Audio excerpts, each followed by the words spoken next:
Hello student, welcome to my channel Abhishek coaching centre. এই চ্যানেলে তোমরা ক্লাস 10 ম্যাথমেটিক্স টেক্সট বুকের প্রত্যেকটা চ্যাপ্টারের ক্লাস পাবে এবং ক্লাসগুলি তোমরা যদি ফলো করো আই হোপ তোমাদের অনেক বেনিফিট হবে। ঠিক আছে, শুরু করা যাক। ফার্স্ট তিনটা ক্লাসে 1.1 রিয়েল নাম্বারের 1.1 কমপ্লিট করেছিলাম। আজকে আমরা 1.2 করব। ফার্স্ট যে প্রবলেমটা আছে এটা হচ্ছে প্রুভ দ্যাট √3 ইজ ইরেশনাল। আমি অ্যাকচুয়ালি √2 থেকে শুরু করছি। এরকম একটা প্রবলেম তোমরা এক্সামে পাবে, এটা সব সময় আসে 3 মার্কসের, 3 মার্কস বা কোনো 2 মার্কস না, 3 মার্কসেরই আসে। √2, √3 অথবা 2 প্লাস √2 এই ধরনের এই প্যাটার্নের একটা 3 মার্কস বোর্ড এক্সামও পাবে। আর ক্লাস টেস্ট গুলিতে যদি থাকে এই চ্যাপ্টার তো থাকবে, ওইটা তো থাকে। তাহলে শুরু করা যাক। ফার্স্ট আমি শুরু করছি, prove that √2 is irrational number. আচ্ছা, আমরা প্রথমে রেশনাল আর ইরেশনাল খুব ভালো করে বুঝতে লাগবে। What is rational number and what is irrational number. আচ্ছা, আমরা যে কোনো নাম্বারকে যদি p/q ফর্মে লিখতে পারি, p/q ফর্মে, যেমন মনে করো 5/3, p এর ভ্যালু কত 5, q এর ভ্যালু কত 3, তাহলে 5/3 এ কি হবে? একটা রেশনাল নাম্বার। যদি আমরা 2 লিখি তাহলে 2 এর নিচে তো একটা 1 আছে, তাহলে এটাও p/q ফর্মে, এটাও কিন্তু একটা রেশনাল নাম্বার। আচ্ছা, এবার p আর q কি? তারা হচ্ছে coprime number. What is coprime number? দেখো, প্রাইম নাম্বার, আগে আমরা প্রাইম নাম্বার একটু বুঝে নেই, যারা জানা আছে তাদের একটু স্কিপ করে নিও। মনে করো 2, 3 দুইটা নাম্বারে নিলাম, এটার ফ্যাক্টর কি হবে 1 আর ইটসেলফ, দ্যাট মিন্স 2। এটার ফ্যাক্টর কি হবে 1 আর ইটসেলফ, দ্যাট মিন্স 3। আর যদি 19 নেই তাহলে এটার ফ্যাক্টর কত হবে 1 আর ইটসেলফ, কত হবে 19। এগুলি কি? Prime number. আচ্ছা, এখন আমি যদি 3 আর 10 নেই তাহলে তারা কি কো-প্রাইম হবে? ইয়েস, হবে। কেন? আচ্ছা, এটার ফ্যাক্টর কি আছে 1 আর 3, এটার ফ্যাক্টর কি আছে 1 আর 10 তো হবেই, সাথে আরো কি আছে 2, 5, এগুলো কি ফ্যাক্টর 10 এর। কো-প্রাইমের ডেফিনেশন হচ্ছে দুইটা নাম্বার যদি 1 ছাড়া আর কোনো কমন ফ্যাক্টর না থাকে, 1 ছাড়া আর কোনো কমন ফ্যাক্টর না থাকে, তাহলে নাম্বার দুটাকে কি বলা হবে? কো-প্রাইম। তাদেরকে কি বলা হবে? কো-প্রাইম নাম্বার। তো এইখানে 3 আর 10 কিন্তু এমনি প্রাইম নাম্বার না, এটা কম্পোজিট। কেন? এটার ফ্যাক্টর 1 আর 10 ছাড়াও আরো আছে, দ্যাট মিন্স 2 আর 5, তাহলে এটা তো কম্পোজিট নাম্বার। বাট এই দুইটার ফ্যাক্টরগুলির মধ্যে শুধু 1ই আছে কি কমন, দ্যাটস ওয়াই একটা প্রাইম আর একটা কম্পোজিট হওয়া সত্ত্বেও তাদেরকে কি বলা হবে? তাদেরকে কো-প্রাইম নাম্বার বলা হবে। আচ্ছা, তাহলে রেশনাল নাম্বারের ডেফিনেশনে পি আর কিউ কি হতে লাগবে? পি আর কিউ হতে লাগবে কো-প্রাইম নাম্বার। আরেকটা কন্ডিশন আছে, কিউ নট ইকুয়াল টু 0। তাহলে আমরা এখানে একটা কনসেপ্টের দিকে আমরা খুব বেশি করে নজর দেব, এটা হচ্ছে p/q ফর্মে যদি আমরা কোনো নাম্বারকে ধরি তাহলে 1 ছাড়া আর কোনো কমন ফ্যাক্টর থাকবে না। এই কনসেপ্টের উপরে কিন্তু আমরা এগুলি বুঝবো। যদি রেশনাল নাম্বার হয় p/q ফর্মে, যদি আমরা p/q ফর্মে লেখা যাবে, রেশনাল নাম্বার হলে p/q ফর্মে লেখা যাবে। কন্ডিশন কি? p আর q কি 1 বাদ দিয়ে আর কোনো কমন ফ্যাক্টর থাকবে না। আচ্ছা, এখন আমরা শুরু করি। দেখো এখানে কি লেখা আছে, আরে এটা, আচ্ছা, √2 রুট টু কি রেশনাল নাম্বার আমাদের প্রুভ করতে লাগবে। আমরা কিন্তু রুট টু কে রেশনাল নাম্বার প্রুভ করতে বলেছে, আমরা উল্টাটা ধরব। Let us assume to the contrary that root 2 is rational number. irrational number prove করতে বলেছে। irrational নাম্বার কে, যে নাম্বারকে p by q ফর্মে এক্সপ্রেস করা যায় না, ওটা তো রেশনাল লেভেলে p by q ফর্মে এক্সপ্রেস করা যায়, আর irrational হচ্ছে p by q ফর্মে এক্সপ্রেস করা যায় না। আচ্ছা, আমরা কি করব, রুট 2 কে irrational নাম্বার বলেছে, কিন্তু আমরা কি করব, উল্টাটা ধরবো, রুট 2 কে কি ধরবো, রেশনাল নাম্বার।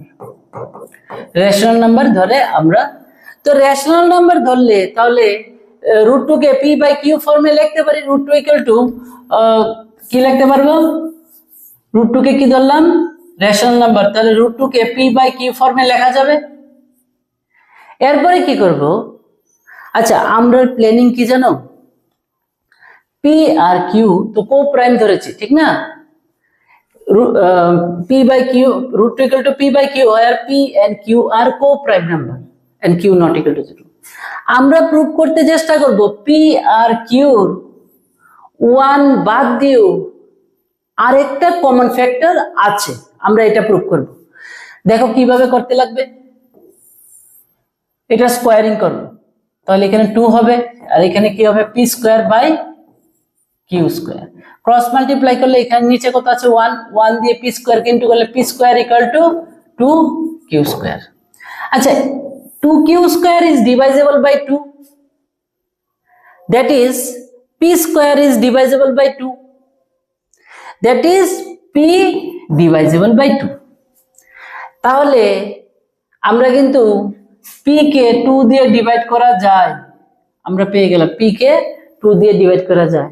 এবার সেম ওয়েতে q কেও 2 দিয়ে ডিভাইড করা যায়, যদি আমরা প্রুভ করতে পারি, তাহলে তো কি হবে, p আর q যে কো প্রাইম, এটা কি হবে, এটা কন্ট্রাডিক্ট হবে না। কারণ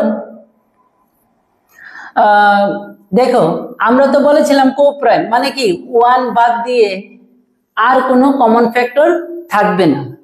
এখন দেখা গেল এটাকে আমরা কি ধরেছি, rational, that means p by q ফর্মে লিখেছি, দ্যাট মিন্স স্কয়ার করেছি p square by q square, cross multiply করেছি p square equal to 2q square. এখান থেকে আমরা দেখলাম 2q square is divisible by 2, কারণ এখানে তো 2 আছেই, 2q স্কয়ার কে 2 দিয়ে তো ডিভাইড করা যাবেই। That means p square is also divisible by 2, that means p is also divisible by 2, that means p এর একটা ফ্যাক্টর কিন্তু 2 হয়ে গেল। সেম ওয়েতে এবার আমরা কি করব, এই যে p is divisible by 2, same কথাটা এখানে লেখা আছে, এই দেখো root 2 equal to p by q, এবার স্কয়ার করা আছে 2 equal to p square by q square, যেটা করলাম p square by q square, এবারে কি করলাম p square equal to 2q square, p square equal to 2q square. from the above equation it is clear that কি বললাম, 2q square is divisible by 2, that is p square is divisible by 2, that is p is divisible by 2, যেটা বললাম এখানে এটাই লেখা আছে, ঠিক আছে। আচ্ছা, p যদি p কে যদি 2 দিয়ে ডিভাইড করা যায়, p is divisible by 2, that means p কে আমি 2 কে ধরতে পারি, p কে 2 কে ধরতে পারি, আর k এর ভ্যালুটা কি,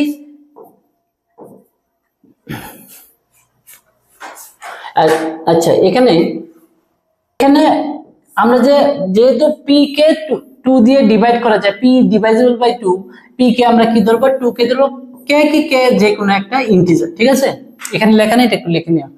আচ্ছা, তাহলে আমরা যে ইকুয়েশনটা প্রথমে এসেছিল root 2 equal to p by q, 2 equal to মানে এটা কি, এটা এই ইকুয়েশনটা p square equal to 2q square, p square equal to 2q square, আমাদের যে প্রথম ইকুয়েশনটা এসেছিল আমরা স্কয়ার করার পরে, ওইটার মধ্যে p এর ভ্যালুটা 2 কে আমরা যদি বসিয়ে দিই, তাহলে কি হবে, 4k square equal to 2q square. এবার 2 দিয়ে ডিভাইড করে দাও, তাহলে এখানে 2k স্কয়ার হবে, আর এখানে কি হবে Q square, that means Q square equal to 2k square. ঠিক আগের মতো লিখবে, from the above equation it is clear that 2k square is divisible by 2, that is q square is divisible by 2, that is q is divisible by 2। দেখো clear নেই, আগেরটার সাথে একটা বুঝে গেলে আরেকটা তো এমনি লিখতে পারবে।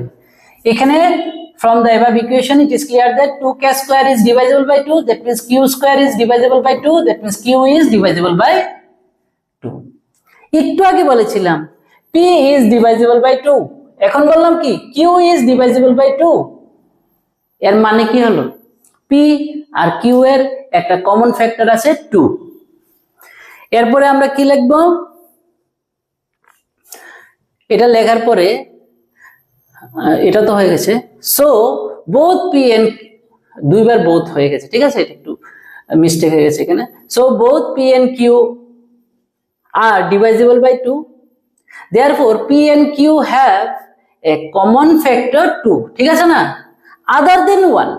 other than 1 কেন লেখা, আমরা তো p আর q কে কি বলেছিলাম, কো-প্রাইম নাম্বার, তাহলে একটাই কমন ফ্যাক্টর থাকার কথা 1, কিন্তু এখানে কি প্রুভ হয়ে গেল, p এবং q এর আরেকটা কি কমন ফ্যাক্টর আছে, যেটা হলো কত, যেটা হলো 2। তাহলে কি হলো, which contradicts the fact that p and q are co-prime number। এখানে নাম্বার লিখে নিও, ঠিক আছে, কো-প্রাইম নাম্বার, ঠিক আছে। p আর q কি ছিল, কো-প্রাইম নাম্বার। এটা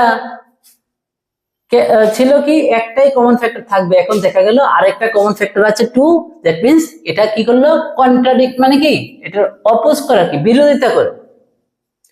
and also √2 is a rational number, কারণ রেশনাল নাম্বার √2 যদি রেশনাল নাম্বার হয় তাহলে আমরা যে p বাই q লিখেছিলাম, p আর q কো-প্রাইম নাম্বার হতে লাগবে, কিন্তু এখানে তো এটা কন্ট্রাডিক্ট করছে, কারণ p আর q এর কমন ফ্যাক্টর 1 ছাড়াও আবার আমরা কি প্রুভ করে নিলাম, 2 ও একটা কমন ফ্যাক্টর আছে, তাই এটা কি হবে, রেশনাল নাম্বার হবে না, therefore √2 is irrational number। I hope বুঝতে পেরেছ। সেম ওয়েতে আমরা √3 শিখব, তারপরে আরো কিছু আছে যেখান থেকে বোর্ড এক্সাম বলো, টেস্টে বলো, 3 মার্কস কম্পালসরি এখান থেকে পাবেই পাবে। এখন আমরা দেখছি √3টা নিচে আছে, ঠিক আছে, এর চেয়ে √3 সেম আগের মতো বলেছে কি ইরেশনাল, √3 কি ইরেশনাল নাম্বার, কিন্তু আমরা কি লিখবো, আমরা প্রথমে ইরেশনাল লিখবো না, ঠিক আছে না, আগের মতোই তো আমরা কি লিখবো, √3 লিখবো কি একটা rational number. let us assume to the contrary, মানে এটা যেরকম বলা আছে ঠিক অপোজিট আমরা ধরলাম, to the contrary that √3 is rational number, আমরা কি ধরলাম, রেশনাল নাম্বার। আর রেশনাল নাম্বার ধরলেই √3 কে কি লেখা যাবে, p বাই q ফর্মে লেখা যাবে, যেখানে p আর q কি কো-প্রাইম number and q not equal to 0। তারপরে আমরা সেম আগের মতো কি করব, এটাকে স্কোয়ারিং করব, এখানে 3 আসবে, আর এখানে p স্কয়ার, এখানে q স্কয়ার, এটা নিচে কত আছে 1, যদি ক্রস মাল্টিপ্লাই করি 1 দিয়ে p স্কয়ার কি হবে p স্কয়ার, আর এখানে কি হবে 3q স্কয়ার। আচ্ছা, এই লাইনটার পরে আমরা কি লিখতে পারবো আগের মতো, from the above equation it is clear that 3q square is divisible by 2, that means p square is divisible by 2, that is p is divisible by 2। দেখো বলতে গেলে কত বড় মিস্টেক হয়েছে, এখানে 3 আছে আমি বারবার 2 বলছি। আচ্ছা ঠিক আছে, তোমরা জানি ভাবছো কি বলছে হয়ে যায় অনেক সময়। দ্যাট মিন্স এখান থেকে আমরা কি বলবো, 3q square is divisible by 3, that means p square is also divisible by 3, that means p is also divisible by 3। আচ্ছা, এটা মুছি না এখন, দেখো এই লাইনটা এখানে লেখা আছে, আর ক্যালকুলেশন তো সেম আগের মতো, √3 স্কয়ার কি হবে 3, আর p square by q square, আর ওই যে এখন যে করলাম 1 দিয়ে মাল্টি, তোমরা এরকম ভাবে লেখো না, প্রিন্টিং করতে গিয়ে এরকম হয়ে গেছে। তারপরে p square is 3q square, p square equal to 3q square. From the above equation it is clear that 3q square is divisible by, এখানে ভুল আছে দেখেছো, এখানে কি আমিও একটু আগে ভুল করে নিয়েছি। আচ্ছা যাই হোক, এখানে 3q square divisible by 3, that is p square is divisible by 3, that is p is divisible by 3. Clear? আচ্ছা, আই হোপ এটা বুঝতে পেরেছো, কারণ আগেরটার মতোই। নাও আমরা কি করব, p এখন কি করলাম, p ডিভাইজেবল বাই 3, তাহলে p কে আমরা 3 কে আগের মতো ধরে নিই, কে কি যে কোনো একটা ইন্টিজার। তাহলে এখানে লেখা হয়নি, এটা একটু লিখে নেবে, ঠিক আছে, কে ইজ এন ইন্টিজার। আচ্ছা এখানে এবার আমরা কি করব, আমাদের যে ইকুয়েশনটা p square equal two 3q square,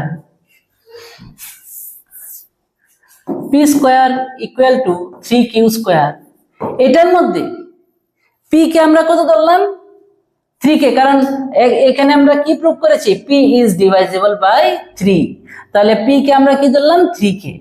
এখন কি করতে লাগবে, p এর জায়গার মধ্যে 3 কে কি করতে লাগবে, পুট করতে লাগবে, স্কয়ার করো, আফটার দ্যাট কি হবে, এখানে 9k স্কয়ার, আর এখানে কি হবে 3q স্কয়ার। এখানে এটাকে 3 দিয়ে ডিভাইড করা যায়, এটাকে 3 দিয়ে ডিভাইড করা যায়, এটাকে বোথ সাইডে মানে 3 দিয়ে ডিভাইড করে নিচ্ছি বোথ সাইডে, তাহলে কত হবে এটা 3k স্কয়ার, আর এখানে কত হবে q square, that means q square equal two 3k square. Same ভাবে আগের মতো সেম ভাবে, from the above equation it is clear that 3k square is divisible by 3, that means q square is divisible by 3, that means q is divisible by 3.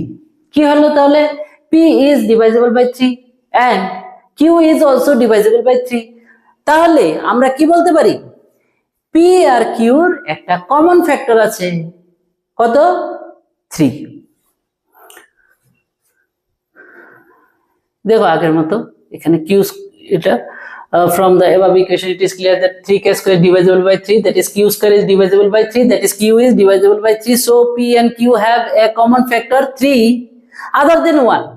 1 ই তো বলেছিলাম আমরা, তো p and q কে কি বলেছিলাম, কো-প্রাইম নাম্বার বলেছিলাম, that means common factor হবে 1, কিন্তু এখন আমরা প্রুভ করে নিলাম যে কমন ফ্যাক্টর হয়ে গেল কত, কমন ফ্যাক্টর হয়ে গেল 3, 1 তো আছে, এছাড়াও একটা এসে গেল কত, 3, তাহলে এটা কি, এটা अगेन কন্ট্রাডিক্ট করছে, কোন ফ্যাক্টরকে কন্ট্রাডিক্ট করছে, যে p and q আর কো-প্রাইম নাম্বার, কো-প্রাইম নাম্বার, কারণ আমরা তো ধরেছিলাম কো-প্রাইম নাম্বার, কারণ √3 যদি কো-প্রাইম, সরি p আর q যদি কো-প্রাইম নাম্বার হয় তবেই তো √3 কি হবে, রেশনাল নাম্বার হবে, আর q নট ইকুয়াল টু 0। এখন দেখা গেল p আর q কো-প্রাইম হতে গেলে কমন ফ্যাক্টর কি থাকতে লাগে, শুধু 1, কিন্তু আমরা প্রুভ করে নিলাম p আর q এর কমন ফ্যাক্টর আরেকটা আছে, এটা কত, 3। তাহলে দেখা যাচ্ছে আমরা যে প্রথমে যে ধরেছিলাম p আর q, আমরা প্রথমে কি ধরেছিলাম, √3 কি রেশনাল নাম্বার, এটা ভুল ধরেছিলাম, এর মানে কি √3 কি হবে, irrational number. This contradict the fact that p and q are co-prime numbers, লিখে নিও, and also √3 is a rational number. আমরা রেশনাল নাম্বার যে ধরলাম, that means এটা আমরা ভুল হয়েছে, আমরা ভুল ধরেছি, তাহলে √3 is irrational number, তাহলে √3 কি হবে, irrational number। আই হোপ বুঝতে পেরেছো, √2 কমপ্লিট হলো, √3 কমপ্লিট হলো, আর রিলেটেড যতগুলি আছে আরেকটা ভিডিওতে এটা কমপ্লিট করব, এবং এইগুলি যদি তোমরা খুব ভালো করে নাও তাহলে আবার বলছি 3 মার্কস তোমরা পাবে। আর ভিডিওটা যদি তোমাদের কাছে ইনফরমেটিভ লাগে তাহলে কাইন্ডলি লাইক করবে, সাবস্ক্রাইব করবে আর শেয়ার করবে। Thank you for watching my video.